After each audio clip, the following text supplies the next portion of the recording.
Now, on with the story. Dorothy lived in the midst of the great Kansas prairies, with Uncle Henry, who was a farmer, and Aunt Em, who was the farmer's wife. Their house was small, for the lumber to build it had to be carried by a wagon many miles. There were 4 walls, a floor and a roof which made one room, and this room contained a rusty-looking cooking stove, a cupboard for the dishes, a table, 3 or 4 chairs, and the beds. Uncle Henry and Aunt Em had a big bed in one corner, and Dorothy a little bed in another corner. There was no garret at all, and no cellar except a small hole dug in the ground called a cyclone cellar, where the family could go in case one of those great whirlwinds arose, mighty enough to crush any building in its path. It was reached by a trap door in the middle of the floor, from which a ladder led down into the small, dark hole. When Dorothy stood in the doorway and looked around, she could see nothing but the great grey prairie on every side. Not a tree nor a house broke the broad sweep of flat country that reached to the edge of the sky in all directions. The sun had baked the ploughed land into a grey mass with little cracks running through it. Even the grass was not green, for the sun had burned the tops of the long blades until they were the same grey colour to be seen everywhere. Once the house had been painted, but the sun blistered the paint and the rains washed it away, and now the house was as dull and grey as everything else. When Aunt Em had come there to live, she was a young, pretty wife. The sun and wind had changed her too. They had taken the sparkle from her eyes and left them a sober grey. They had taken the red from her cheeks and lips, and they were grey also. She was thin and gaunt and never smiled now. When Dorothy, who was an orphan, first came to her, Aunt Em had been so startled by the child's laughter that she would scream and press her hand upon her heart whenever Dorothy's merry voice reached her ears, and she still looked at the little girl with wonder that she could find anything to laugh at. Uncle Henry never laughed. He worked hard from morning till night, and did not know what joy was. He was grey also from his long beard to his rough boots, and he looked stern and solemn and rarely spoke. It was Toto that made Dorothy laugh, and saved her from growing as grey as her other surroundings. Toto was not grey. He was a little black dog with long silky hair and small black eyes that twinkled merrily on either side of his funny wee nose. Toto played all day long, and Dorothy played with him and loved him dearly. Today, however, they were not playing. Uncle Henry sat upon the doorstep and looked anxiously at the sky, which was even greyer than usual. Dorothy stood in the door with Toto in her arms and looked at the sky too. Aunt Em was washing the dishes. From the far north they heard a low wail of the wind, and Uncle Henry and Dorothy could see where the long grass bowed in waves before the coming storm. There now came a sharp whistling in the air from the south, and as they turned their eyes away, they saw ripples in the grass coming from that direction also. Suddenly, Uncle Henry stood up. "There's a cyclone coming, Em," he called to his wife. "I'll go look after the stock." Then he ran to the sheds where the cows and horses were kept. Aunt Em dropped her work and came to the door. One glance told her of the danger close at hand. "Quick, Dorothy!" she screamed. "Run for the cellar!" Toto jumped out of Dorothy's arms and hid under the bed, and the girls started to get him. Aunt Em, badly frightened, threw open the trap door in the floor and climbed down the ladder into the small dark hole. Dorothy caught Toto at last and started to follow her aunt.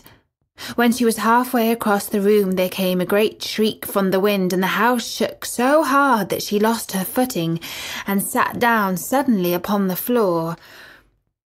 Then a strange thing happened. The house whirled around 2 or 3 times and rose slowly through the air.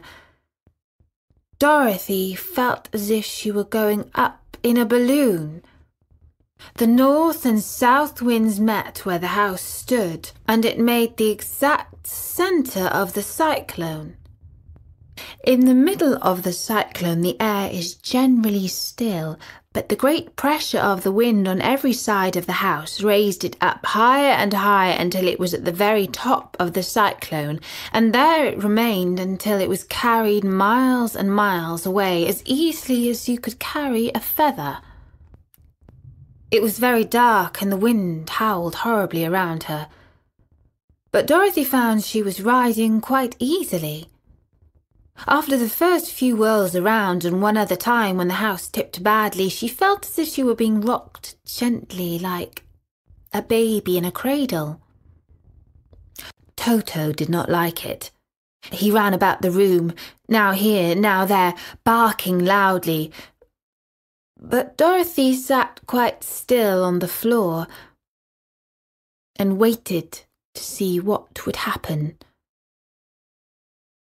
Once Toto got too near the open trap door and fell in, and at first the little girl thought she had lost him. But soon she saw one of his ears sticking up through the hole, for the strong pressure of the air was keeping him up so that he could not fall. She crept to the hole, caught Toto by the ear and dragged him into the room again, afterwards closing the trap door so that no more accidents could happen. Hour after hour passed away, and slowly Dorothy got over her fright. But she felt quite lonely, and the wind shrieked so loudly all about her that she nearly became deaf. At first she wondered if she would be dashed to pieces when the house fell again, but as the hours passed and nothing terrible happened, she stopped worrying and resolved to wait calmly and see what the future would bring. At last she crawled over the swaying floor to her bed and lay down upon it, and Toto followed and lay down beside her.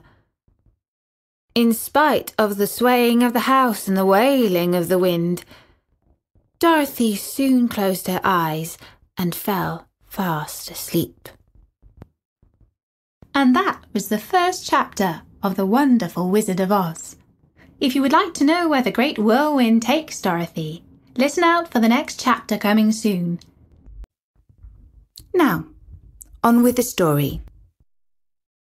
She was awakened by a shock, so sudden and severe that if Dorothy had not been lying on the soft bed, she might have been hurt. As it was, the jar made her catch her breath and wonder what had happened, and Toto put his cold little nose into her face and whined dismally. Dorothy sat up and noticed that the house was not moving, nor was it dark, for the bright sunshine came in at the window, flooding the little room. She sprang from her bed, and with Toto at her heels ran and opened the door. The little girl gave a cry of amazement and looked all about her, her eyes growing bigger and bigger at the wonderful sight she saw. The cyclone had set the house down very gently, for a cyclone, in the midst of the country of a marvellous beauty. There were lovely patches of greensward all about, with stately trees bearing rich and luscious fruits. Banks of gorgeous flowers were on every hand, and birds with rare and brilliant plumage sang and fluttered in the trees and bushes. A little way off was a small brook rushing and sparkling along between green banks, and murmuring in a voice very grateful to a little girl who had lived so long on the dry, grey prairies. While she stood, looking eagerly at the strange and beautiful sights, she noticed coming toward her a group of the queerest people she had ever seen. They were not as big as the grown folk she had always been used to, but neither were they very small. In fact, they seemed about as tall as Dorothy, who was a well-grown child for her age, although they were, as far as looks go, many years older. 3 were men and 1 a woman, and all were oddly dressed. They wore round hats that rose to a small point a foot above their heads, with little bells around the brims that tinkled sweetly as they moved. The hats of the men were blue, and the little woman's hat was white, and she wore a white gown that hung in pleats from her shoulders. Over it were sprinkled little stars that glistened in the sun like diamonds. The men were dressed in blue of the same shade as their hats, and wore well-polished boots with a deep roll of blue at the tops. The men, Dorothy thought, were about as old as Uncle Henry, for 2 of them had beards, but the little woman was doubtless much older. Her face was covered with wrinkles, her hair was nearly white, and she walked rather stiffly. When these people drew near the house where Dorothy was standing in the doorway, they paused and whispered among themselves as if afraid to come farther.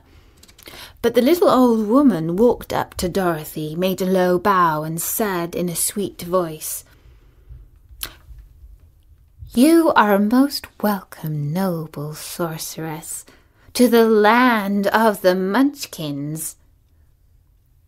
We are so grateful to you for having killed the wicked witch of the East, and from setting our people free from bondage." Dorothy listened to this speech with wonder. What could the little woman possibly mean by calling her a sorceress, and saying she had killed the wicked witch of the East? Dorothy was an innocent, harmless little girl who had been carried by a cyclone many miles from home, and she had never killed anything in her life. But the little woman evidently expected her to answer, and so Dorothy said with hesitation, "You're very kind, but there must be some mistake. I have not killed anything." "Your house did anyway," replied the little old woman with a laugh. "And that is the same thing. See?" she continued, pointing to the corner of the house. "There are her 2 feet, still sticking out from under a block of wood." Dorothy looked and gave a little cry of fright. There, indeed, just under the corner of the great beam the house rested on, 2 feet were sticking out, shod in silver shoes with pointed toes. "Oh dear!" cried Dorothy, clasping her hands together in dismay. "The house must have fallen on her. Whatever shall we do?" "There is nothing to be done," said the little woman calmly. "But who was she?" asked Dorothy. "She was the wicked witch of the East, as I said," answered the little woman. "She has held all the Munchkins in bondage for many years, making them slave for her day and night. Now they are all set free, and are grateful to you for the favor." "Who are the Munchkins?" asked Dorothy. "They are the people who live in the land of the East, where the wicked witch ruled. Are you a Munchkin?" asked Dorothy. No, but I am their friend. Although I live in the land of the north, when they saw the witch of the east was dead, the Munchkins sent a swift messenger to me, and I came at once. I am the witch of the north." "Oh, gracious!" cried Dorothy. "Are you a real witch?" "Yes, indeed," answered the little woman, "but I am a good witch, and the people love me. I am not as powerful as the wicked witch was who ruled here, or I should have set the people free myself. But I thought all witches were wicked," said the little girl, who was half frightened at facing a real witch. "Oh, no, that is a great mistake. There were only 4 witches in the land of Oz, and 2 of them, those who live in the north and the south, are good witches. I know this is true, for I am one of them myself, and cannot be mistaken. Those who dwelt in the east and the west were indeed wicked witches. But now that you have killed one of them, there is but one wicked witch in all the land of Oz, the one who lives in the west." "But," said Dorothy after a moment's thought, "Aunt Em has told me that the witches were all dead years and years ago." "Who is Aunt Em?" inquired the little old woman. "She is my aunt who lives in Kansas, where I come from." The witch of the north seemed to think for a little time, with her head bowed and her eyes upon the ground. Then she looked up and said, "I do not know where Kansas is, for I have never heard of that country mentioned before. But tell me, is it a civilized country?" "Oh, yes," replied Dorothy. "Then that accounts for it. In the civilized countries, I believe there are no witches left, nor wizards, nor sorcerers, nor magicians. But you see, the land of the Oz has never been civilized, for we are cut off from all the rest of the world. Therefore we still have witches and wizards among us." "Who are the wizards?" asked Dorothy. "Oz himself is the great wizard," answered the witch, sinking her voice to a whisper. "He is more powerful than all the rest of us together. He lives in the city of the Emeralds." Dorothy was going to ask another question, but just then the Munchkins, who had been standing silently by, gave a loud shout and pointed to the corner of the house where the wicked witch had been lying. "What is it?" asked the little old woman, and looked and began to laugh. The feet of the dead witch had disappeared entirely, and nothing was left but the silver shoes. "She was so old," explained the witch of the north, "that she dried up quickly in the sun. That is the end of her. But the silver shoes are yours, and you shall have them to wear." She reached down and picked up the shoes, and after shaking the dust out of them, handed them to Dorothy. "The wicked witch was proud of those silver shoes," said one of the Munchkins, "and there is some charm connected with them. But what it is, we never knew." Dorothy carried the shoes into the house and placed them on the table. Then she came out again to the Munchkins and said, "I'm anxious to get back to my aunt and uncle, for I am sure they will worry about me. Can you help me find my way?" The Munchkins and the witch first looked at one another and then at Dorothy, and then shook their heads. "At the east, not far from here," said one. There is a great desert, and none could live to cross it. It is the same with the south, said another. For I have been there and seen it. The south is the country of the quadlings. I am told, said the third man, that it is the same at the west, and that country where the Winkies live is ruled by the wicked witch of the west, who would make you her slave if you passed her way. The north is my home, said the old lady, and at its edge is the same great desert that surrounds this land of Oz. I'm afraid you will have to live with us. Dorothy began to sob at this, for she felt lonely amongst all these strange people. Her tears seemed to grieve the kind-hearted Munchkins, for they immediately took out their handkerchiefs and began to weep also. As for the little old woman, she took off her cap and balanced the point on the end of her nose while she counted 1, 2, 3. in a solemn voice. At once the cap changed to a slate on which was written in big white chalk marks, "Let Dorothy go to the City of Emeralds." The little old woman took the slate from her nose, and having read the words on it, asked, "Is your name Dorothy, my dear?" "Yes," answered the child, looking up and drying her tears. "Then you must go to the City of Emeralds. Perhaps Oz can help you." "Where is the city?" asked Dorothy. "It is exactly in the center of the country and is ruled by Oz, the great wizard I told you of." "Is he a good man?"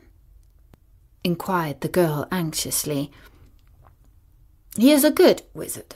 Whether he is a man or not I cannot tell, for I have never seen him." "How can I get there?" asked Dorothy. "You must walk. It is a long journey through a country that is sometimes pleasant and sometimes dark and terrible. However, I will use all the magic arts I know of to keep you from harm. Won't you go with me?" pleaded the little girl, who had begun to look upon the little old woman as her only friend. "No, I cannot do that," she replied. "But I will give you my kiss, and no one will dare injure a person who has been kissed by the Witch of the North." She came close to Dorothy and kissed her gently on the forehead. Where her lips touched the girl, they left a round, shining mark, as Dorothy found out soon after. "The road to the City of Emeralds is paved with yellow brick," said the witch, "so you cannot miss it. And when you get to Oz, do not be afraid of him, but tell your story and ask him to help you."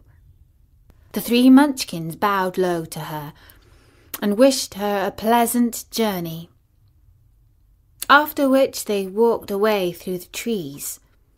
The witch gave Dorothy a friendly little nod, whirled around on her left heel 3 times, and straightway disappeared, much to the surprise of little Toto, who barked after her loudly enough when she had gone, because he had been afraid even to growl when she stood nearby. But Dorothy, knowing her to be a witch, had expected her to disappear in just that way, and was not surprised in the least. And that was the second chapter of The Wonderful Wizard of Oz. In the next chapter, Dorothy saves the Scarecrow,